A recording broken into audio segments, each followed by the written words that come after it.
Chapter 2. Ines. Casbracker didn't need a reason. Those were the words whispered on the streets of Ketterdam, in the taverns and coffee houses, in the dark and bleeding alleys of the pleasure district known as the Barrel. The boy they called Dirty Hands didn't need a reason any more than he needed permission to break a leg, sever an alliance, or change a man's fortunes with the turn of a card. Of course, they were wrong. Ines considered as she crossed the bridge over the black waters of the Burrs Canal to the deserted main square that fronted the exchange. Every act of violence was deliberate, and every favor came with enough strings attached to stage a puppet show. Cas always had his reasons. Ines could just never be sure they were good ones, especially tonight. Ines checked her knives, silently reciting their names as she always did when she thought there might be trouble. It was a practical habit, but a comfort too. The blades were her companions. She liked knowing they were ready for whatever the night might bring. She saw Cass and the others gathered near the great stone arch that marked the eastern entrance to the exchange. 3 words had been carved into the rock above them: Engent, Vorhent, Alhent. Industry, integrity, prosperity. She kept close to the shuttered shop fronts that lined the square, avoiding the pockets of flickering gaslight cast by the street lamps. As she moved, she counted the crew Gaz had brought with him: Dirks, Rotti, Muzzin, and Keeg, Anika and Bim, and his shoes and seconds for tonight's ballet, Jesper and Big Bolliger.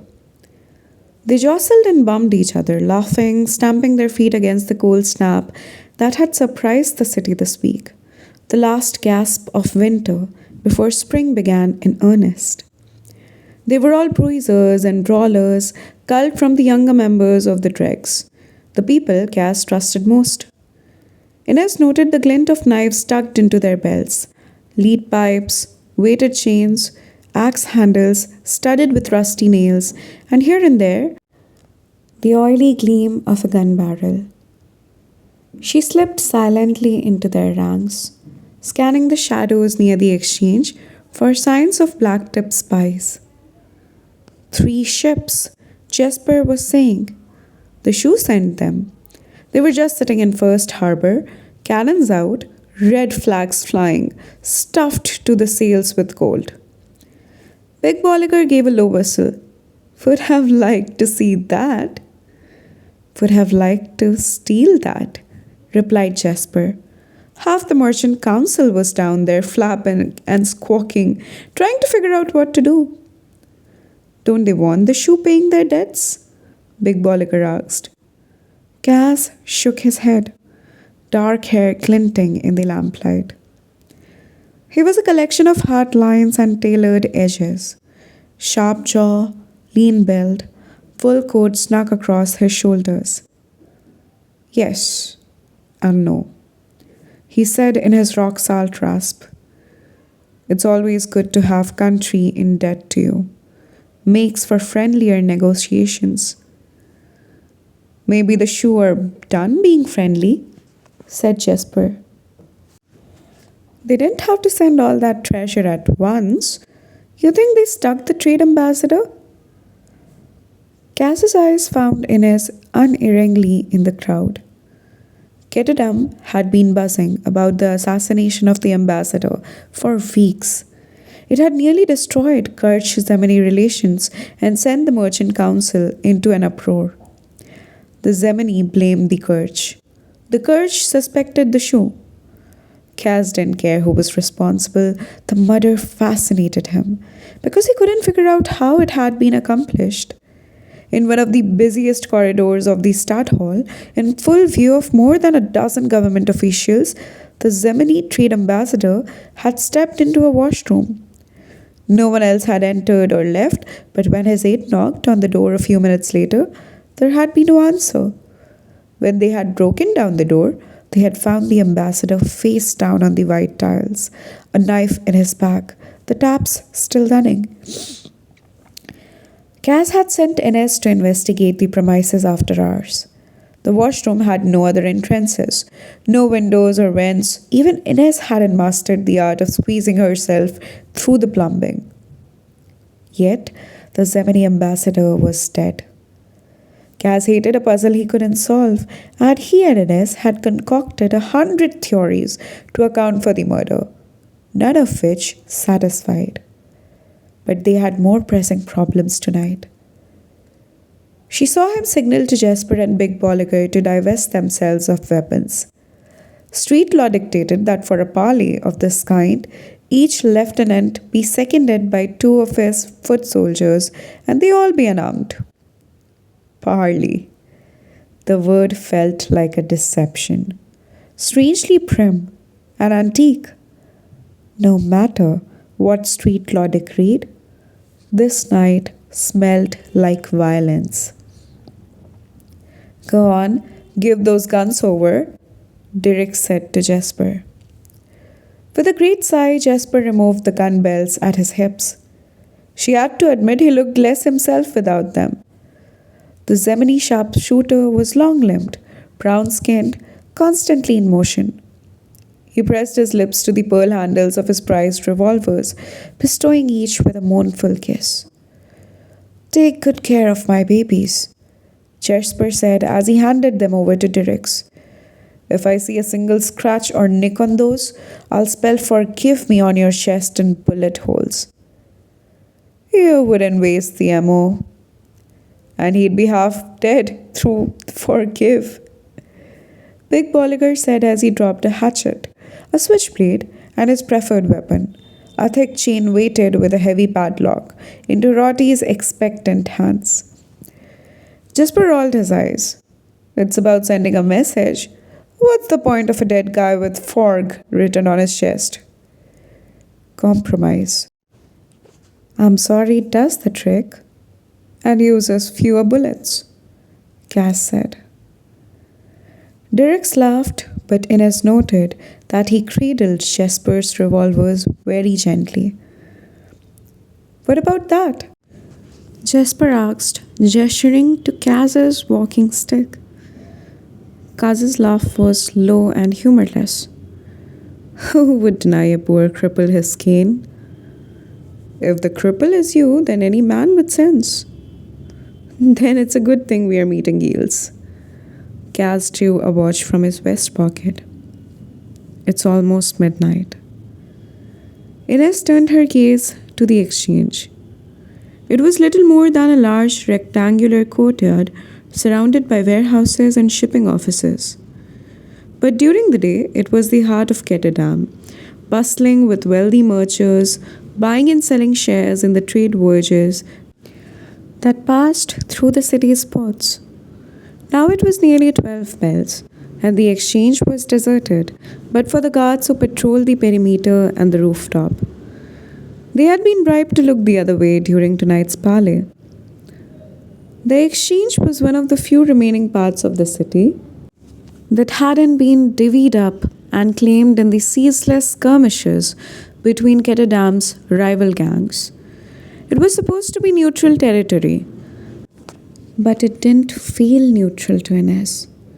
It felt like the hush of the woods before the snake yanks tight and the rabbit starts to scream. It felt like a trap. This is a mistake, she said. Big Bolliger started. He hadn't known she was standing there. Ines heard the name the Drex preferred for her whispered among their ranks. The Wraith. Giles is up to something. Of course he is, said Gaz. His voice had the rough, abraded texture of stone against stone. Ines always wondered if he had sounded that way as a little boy. If he had ever been a little boy. Then why come here tonight? Because this is the way Per Haskell wants it. Old man, old ways, Ines thought but didn't say. and she suspected the other dregs were thinking the same thing. "He's going to get us all killed," she said. Jasper stretched his long arms overhead and grinned, his teeth white against his dark skin. He had yet to give up his rifle. Statistically, he will probably only get some of us killed. "It's not something to joke about," she replied. The look Cass gave her was amusing. She knew how she sounded. Stern, fussy, like an old crone making dire pronouncements from her porch. She didn't like it, but she also knew she was right. Besides, old women must know something, or they wouldn't live to gather wrinkles and yell from their front steps. "Jasper isn't making a joke, Inez," said Cass. "He's figuring the odds." Big Bolliger cracked his huge knuckles. "Well, I've got lager and a skillet of eggs waiting for me at the Cooper Rom, so I can't be the one to die tonight." "Care to place a wager?" Jasper asked. "I'm not going to bet on my own death." Cass flipped his hat onto his head and ran his gloved fingers along the brim in a quick salute. "Why not, Bolliger? We do it every day." He was right.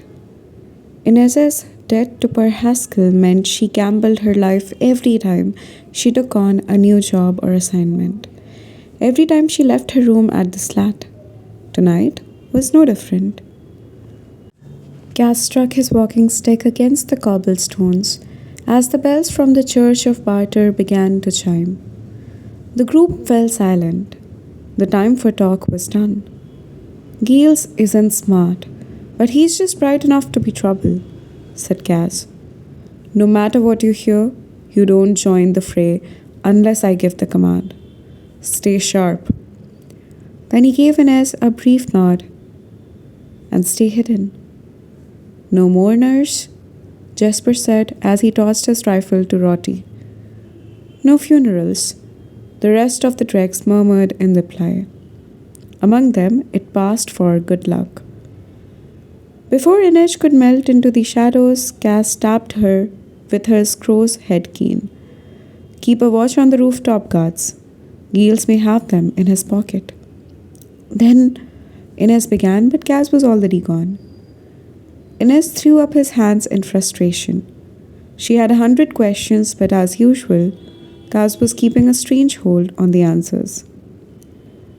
She jogged towards the canal-facing wall of the exchange. Only the lieutenants and their seconds were allowed to enter during the parley. But just in case the black tips got any ideas, the other dregs would be waiting right outside the eastern arc with weapons at the ready. She knew Giles would have his crew of heavily armed black tips gathered at the western entrance. Inez would find her own way in. The rules of fair play among the gangs were from Per Haskell's time. But she was the Wraith. The only law that applied to her was gravity, and some days she defied that too.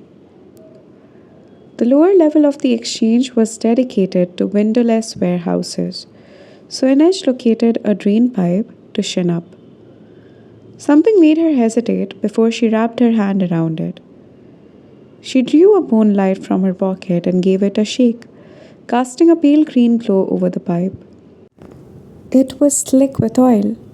She followed the wall, seeking another option, and found a stone cornice bearing a statue of Kirsch's 3 flying fishes within reach.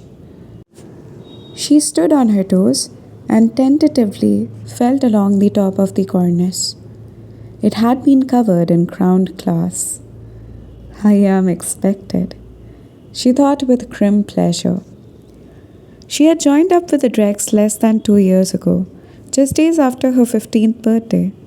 It had been a matter of survival, but it gratified her to know that in such a short time she had become someone to take precautions against. Though if the black tips thought tricks like this would keep the wraith from her goal, they were sadly mistaken.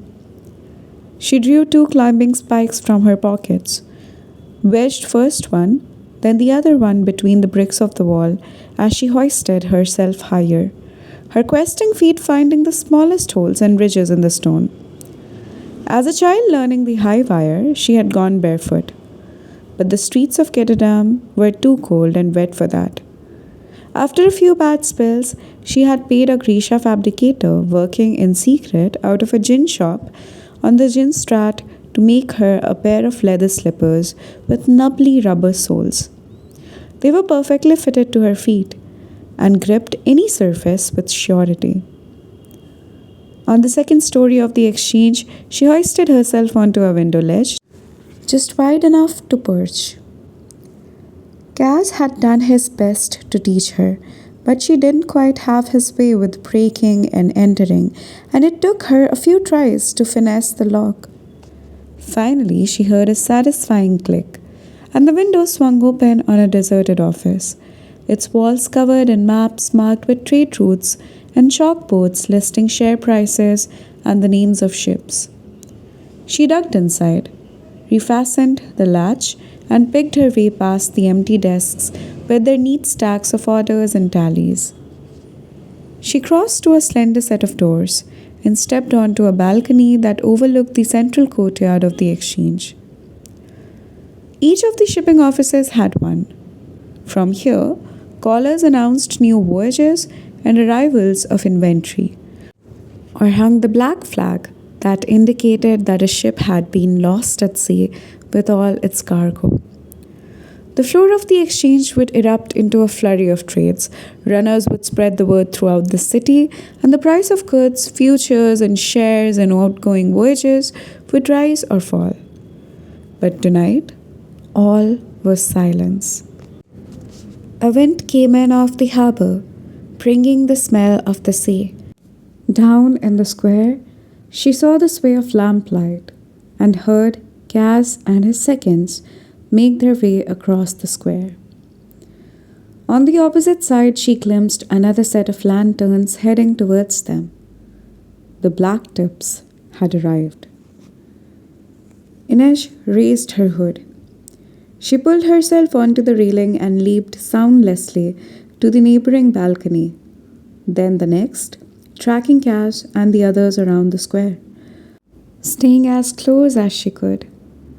His dark coat rippled in the salt breeze, his limp more pronounced tonight, as it always was when the weather turned cold. She could hear Jasper keeping up a lively stream of conversation and Big Bolliger's low rumbling chuckle.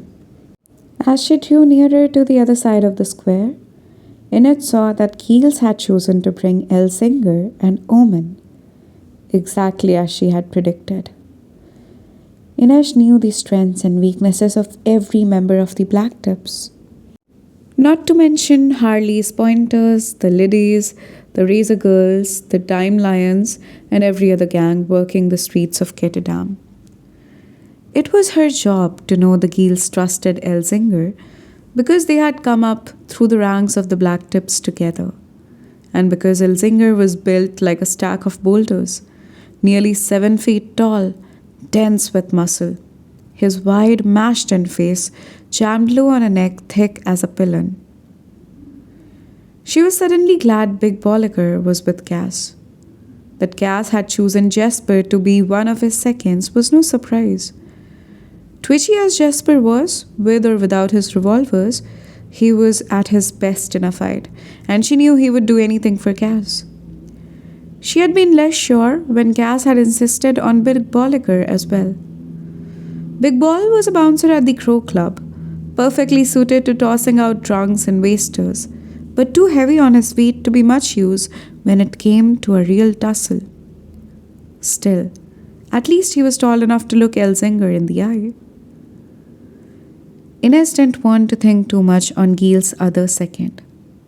Omen made her nervous. He wasn't as physically intimidating as Elzinger. In fact, Omen was made like a scarecrow. Not scrawny, but as if beneath his clothes his body had been put together at wrong angles. Word was, he had once crushed a man's skull with his bare hands, wiped his palms clean on his shirt front, and kept right on drinking. Inez tried to quiet the unease rolling through her and listened as Giles and Cass made small talk in the square, while their seconds patted each of them down to make sure no one was carrying.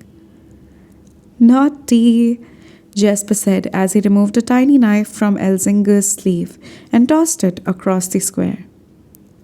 Clear, declared Big Bolliger as he finished patting down Giles and moved on to Omen. Cass and Giles discussed the weather, the suspicion that Cooperom was serving watered-down drinks now that the rent had been raised, dancing around the real reason they had come here tonight. In theory, they would chat, make their apologies, agree to respect the boundaries of Fifth Harbor, then all head out to find a drink together.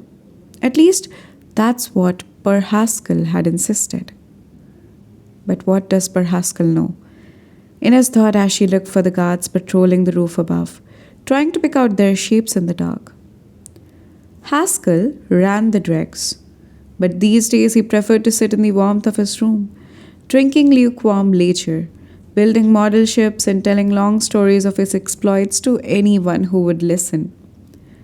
He seemed to think territory wars could be settled as they once had been, with a short scuffle and a friendly handshake.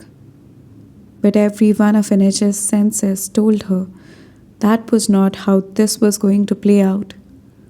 Her father would have said the shadows were about their own business tonight. Something bad was going to happen here. Cass stood with both gloved hands resting on the carved crow's head of his cane. He looked totally at ease, his narrow face obscured by the brim of his hat. Most gang members in the barrel loved flash, gaudy waistcoats, watch fobs studded with false gems, trousers in every print and pattern imaginable. Cass was the exception, the picture of restraint. His dark vests and trousers simply cut and tailored along severe lines. At first she had thought it was a matter of taste, but she had come to understand that it was a joke he played on the upstanding merchants. He enjoyed looking like one of them. "I'm a businessman," he had told her. "No more, no less." "You're a thief, Cass." "Isn't that what I just said?" Now he looked like some kind of priest come to preach to a group of circus performers. A young priest, she thought, with another pang of unease. Cass had called Giles old and washed up, but he certainly didn't seem that way tonight. The Black Tips lieutenant might have wrinkles creasing the corners of his eyes and burgeoning jewels beneath his sideburns, but he looked confident, experienced. Next to him, Cass looked, 17. "Let's be fair, Ja. All we want is a bit more scrub," Giles said, tapping the mirrored buttons of his lime green waistcoat. "It's not fair for you to cull every spend-happy tourist stepping off a pleasure boat at Fifth Harbor." "Fifth Harbor is ours, Giles," Cass replied. "The dregs get first crack at the pigeons who come looking for a little fun." Giles shook his head.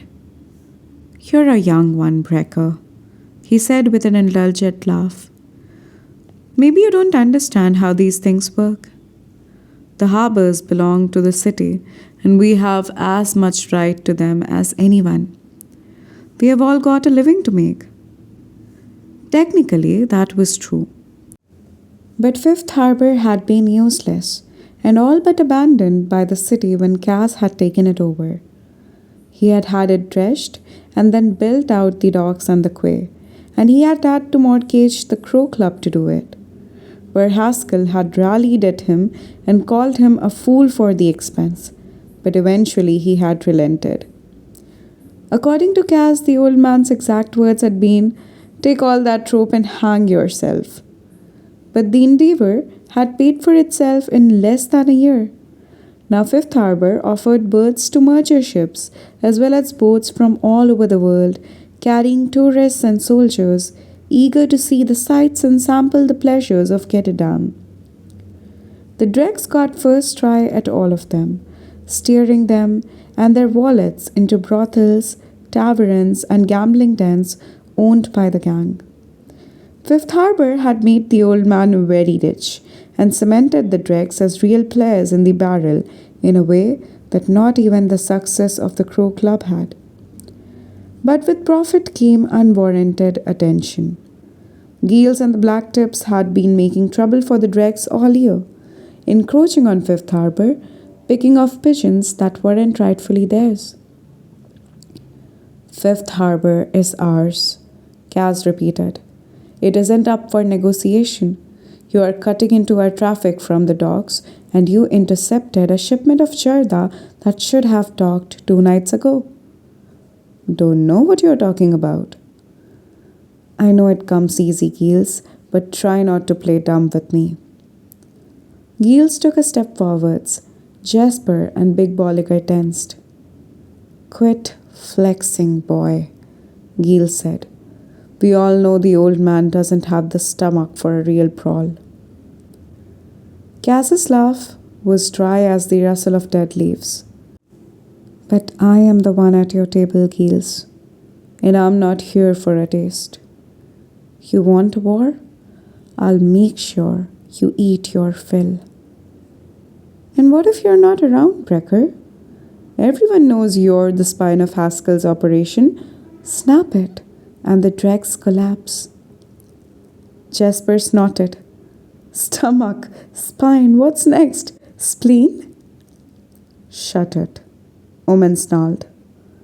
The rules of parley dictated that only the lieutenants could speak once negotiations had begun. Jasper mouthed sorry and elaborately pantomimed, locking his lips shut. I'm fairly sure you're threatening me, Giles, Kaz said, but I want to be certain before I decide what to do about it. Sure of yourself, aren't you, Brecker? Myself and nothing else. Giles burst out laughing and elbowed Omen. Listen to this cocky little piece of crap. Brecker, you don't own these streets. Kids like you are fleas. A new crop of you turns up every few years to annoy your betters until a big dog decides to scratch. And let me tell you, I'm about tired of the itch.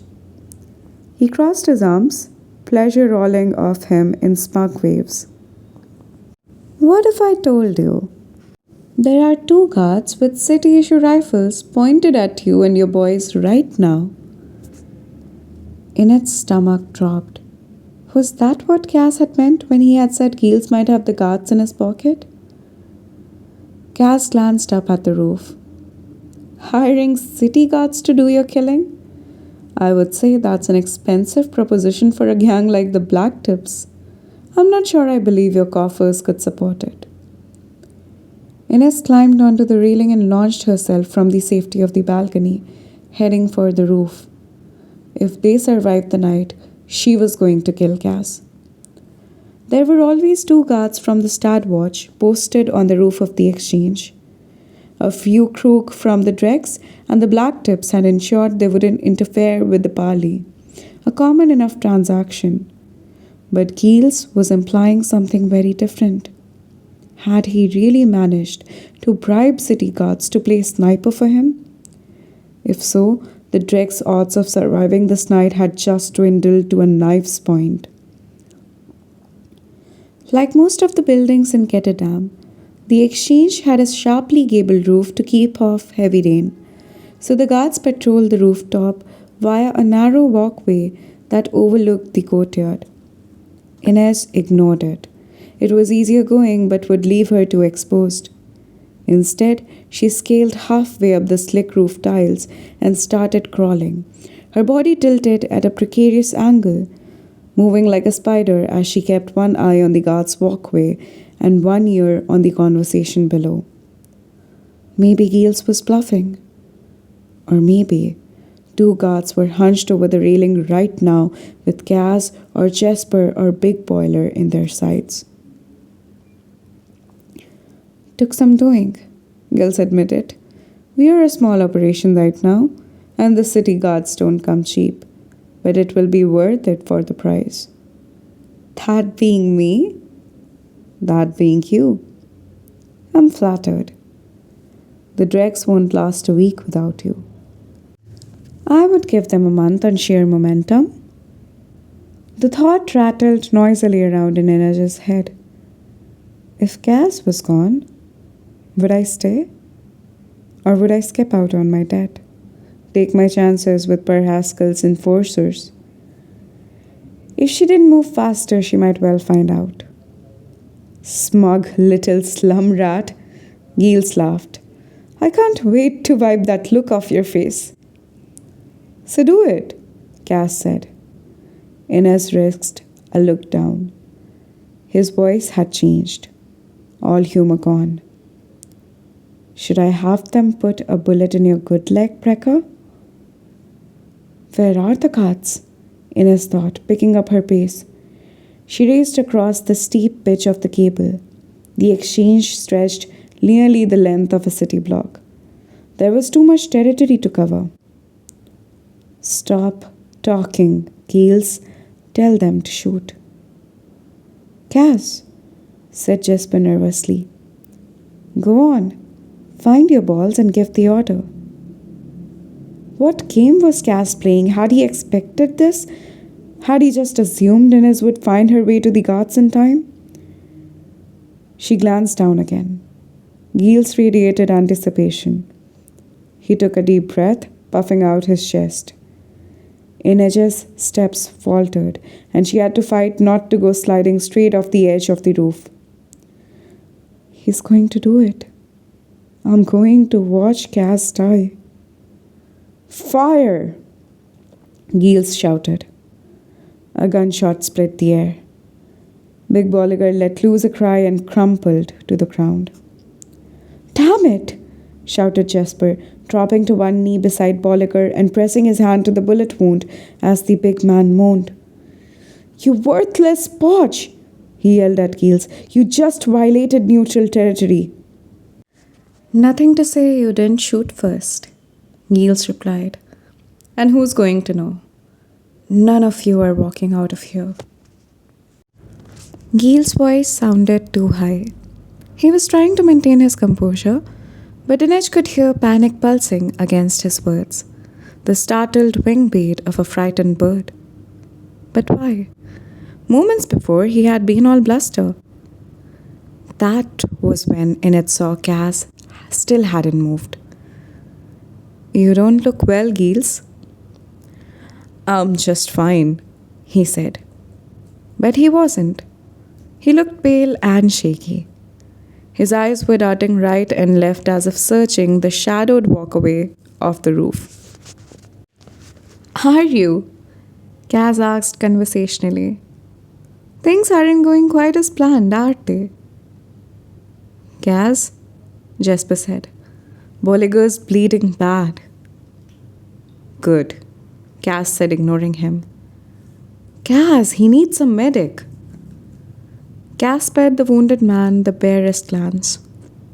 What he needs to do is to stop his belly aching and be glad I didn't have Holst take him down with a headshot. Even from above, Inez saw Giles flinch. That's the guard's name, isn't it? Cass asked. Willem Holst and Bert Van Dahl, the two city guards on duty tonight. The ones you emptied the Black Tip's coffers to bribe. Giles said nothing. Willem Holst, Cass said loudly, his voice floating up to the roof. Likes to gamble almost as much as Jesper does, so your money held a lot of appeal. But Holst has much bigger problems. Let's call them urges. I won't go into detail. A secret's not like coin. It doesn't keep its value in the spending. You'll just have to trust me when I say this one would turn even your stomach. Isn't that right, Holst? The response was another gunshot. It struck the cobblestones near Giles' feet. Giles released a shocked bleat and sprang back. This time, Inez had a better chance to track the origin of the gunfire. The shot had come from somewhere near the west side of the building. If Holst was there, that meant the other guard, Bert Van Dal, would be on the east side. Had Cass managed to neutralize him too? Or was he counting on her? She sped over the gables. "Just shoot him, Holst!" Giles bellowed, desperation cawing at his voice. "Shoot him in the head!" Cass nodded in disgust. "Do you really think that secret would die with me? Go on, Holst," he called.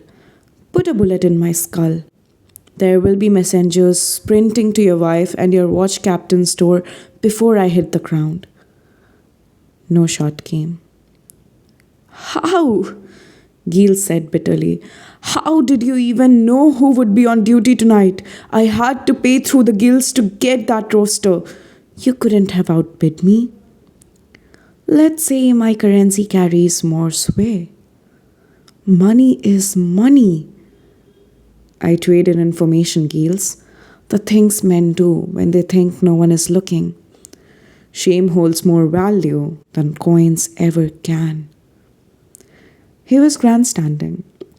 Ines saw that, buying her time as she leaped over the slate shingles. "Are you worrying about the second guard? Good old Bert Van Dal?" Cass asked. "Maybe he's up there right now, wondering what he should do. Shoot me? Shoot Holst? Or maybe I got to him too, and he's getting ready to blow a hole in your chest, Giles." He leaned in as if he and Giles were sharing a great secret. "Why not give Van Dal the order and find out?" Giles opened and closed his mouth like a carp, then bellowed, "Van Dal!" Just as Van Dal parted his lips to answer, Ines slipped up behind him and placed a blade to his throat. She had barely had time to pick out his shadow and slide down the roof tiles. Saints, Cass liked to cut it close. "Shh," she whispered in Van Dal's ears. She gave him a tiny jab in the side so that he could feel the point of her second dagger pressed against his kidney. "Please," he moaned.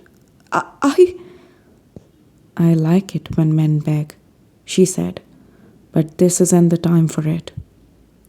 Below, she could see Giles' chest rising and falling with panicked breaths. "Van Dal!" he shouted again. There was rage on his face when he turned back to Cass. "Always one step ahead, aren't you?" "Giles, when it comes to you, I would say I have a running start." But Giles just smiled. A tiny smile, tight and satisfied. A victor's smile, Ines realized with fresh fear. The race isn't over yet. Giles reached into his jacket and pulled out a heavy black pistol. "Finally," Cass said. "The big reveal. Now Jesper can stop keening over Bolliger like a wet-eyed woman." Jesper stared at the gun with stunned, furious eyes. "Bolliger searched him. He... Oh, Big Ball, you idiot!" he groaned. Ines couldn't believe what she was seeing. The guard in her arms released a tiny squeak. In her anger and surprise, she had accidentally tightened her grip. "Relax," she said, easing her hold. But all saints, she wanted to put a knife through something. Big Bolliger had been the one to pat down Giles. There was no way he could have missed the pistol. He had betrayed them. Was that why Cass had insisted on bringing Big Bolliger here tonight? So he would have public confirmation that Bolliger had gone over to the Black Tips. It was certainly why he had let Holst put a bullet in Bolliger's gut. But so what? Now everyone knew Big Ball was a traitor. Cass still had a gun pointed at his chest. Giles smirked. Cass Brecker, the great escape artist? How are you going to wriggle out of this one? Going out the same way I came in. Cass ignored the pistol, turning his attention to the big man lying on the ground. Do you know what your problem is, Bolliker? He jabbed at the wound in Big Ball's stomach with the tip of his cane. That wasn't a rhetorical question. Do you know what your biggest problem is? Bolliker mewed. No.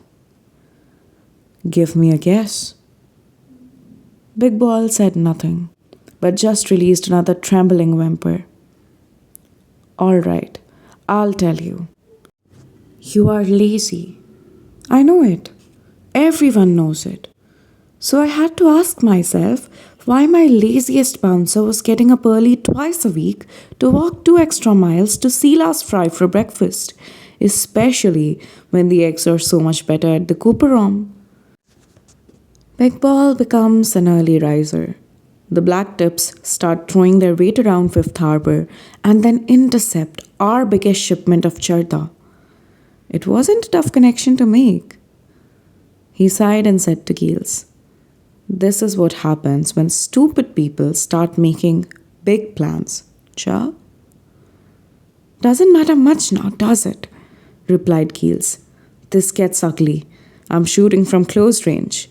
Maybe your guards get me or my guys, but no way you're going to dodge this bullet. Cass stepped into the barrel of the gun so that it was pressed directly against his chest. No way at all, Giles. You think I wouldn't do it? Oh, I think you would do it gladly with a song in your black heart. But you won't. Not tonight. Giles' finger twitched on the trigger. Cass, Jasper said, this whole shoot me thing is starting to concern me. Omen didn't bother to object to Jasper mouthing off this time. One man was down. Neutral territory had already been breached. The sharp tang of gunpowder already hung in the air, and along with it a question, unspoken in the quiet, as if the Reaper himself awaited the answer. How much blood will be shed tonight? In the distance, a siren wailed. 19 burst strat, Cass said. Giles had been shifting slightly from foot to foot. Now he went very still. That's your girl's address, isn't it, Giles? Giles swallowed. Don't have a girl. Oh, yes, you do, crooned Cass. She's pretty too. Well, pretty enough for a fink like you. Seems sweet. You love her, don't you? Even from the rooftop, Inesh could see the sheen of sweat on Giles' waxen face. Of course you do. No one that fine should ever have looked twice at barrels come like you. But she's different. She finds you charming. Sure sign of madness if you ask me, but love is strange that way. Does she like to rest her pretty head on your shoulder? Listen to you talk about your day? Giles looked at Cass as if he was finally seeing him for the first time.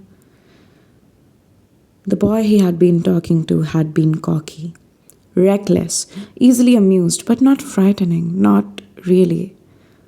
Now, the monster was here, dead-eyed and unafraid. Cass Brecker was gone, and Dirty Hands had come to see the rough work done. She lives at 19 Burstrat, Cass said in his gravelly rasp. 3 floors up, geraniums in the window boxes. There are 2 Drex waiting outside her door right now, and if I don't walk out of here whole and feeling righteous, they will set that place alight from floor to rooftop. It will go up in seconds, burning from both ends with poor Elise trapped in the middle. Her blonde hair will catch first, like the wick of a candle. You're bluffing, said Giles, but his pistol hand was trembling. Cass lifted his head and inhaled deeply. Getting late now. You heard the siren. I smell the harbor on the wind, sea and salt, and maybe... Is that smoke I smell too? There was pleasure in his voice.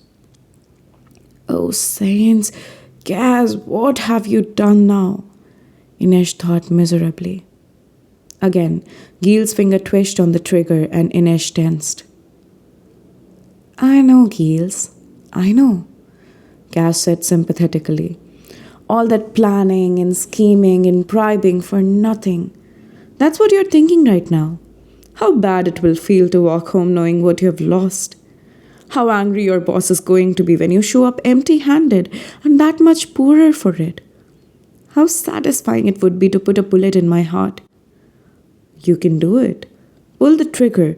We can all go down together. They can take our bodies out to the Reaper's barge for burning like all paupers go. Or you can take the blow to your pride. Go back to Burstrat, lay your head in your girl's lap, fall asleep, still breathing and dream of revenge. It's up to you, Giles. Do we get to go home tonight? Giles searched Cass's gaze, and whatever he saw there made his shoulders sag. Inej was surprised to feel a pang of pity for him. He had walked into this place a survivor, a champion of the barrel. He would leave as another victim of Cass Brecker. You'll get what's coming to you someday, Brecker. I will, said Cass, if there's any justice in the world, and we all know how likely that is. Giles let his arm drop. The pistol hung uselessly by his side. Cass stepped back, brushing the front of his shirt where the gun barrel had rested. Go and tell your general to keep the black tips out of Fifth Harbor and that we expect to make amends for the shipment of Jarda we lost. Plus 5% for drawing steel on neutral ground and 5% more for being such a spectacular bunch of asses.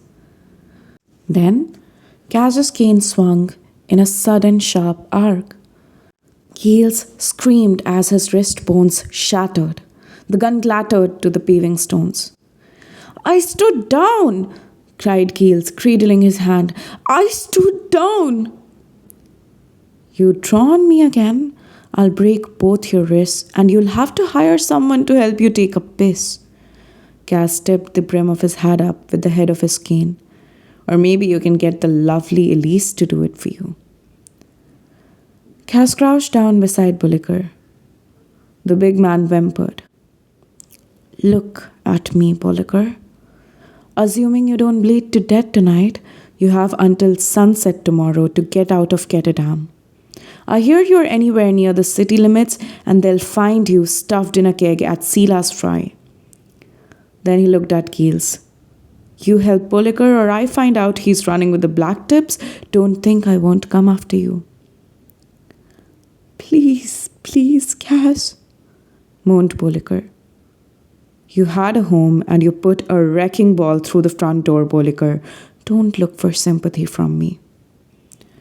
He rose and checked his pocket watch. I didn't expect this to go on so long. I'd be best be on my way, or poor Elise will be getting a trifle warm. Giles shook his head. There's something wrong with you, Brecker. I don't know what you are, but you are not made right. Cass cocked his head to one side. You're from the suburbs, aren't you, Giles? Came to the city to try your luck?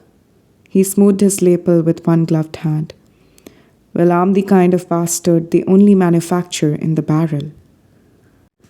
Despite the loaded gun at the black tip's feet, Cass turned his back on them and limped across the cobblestones towards the eastern arc.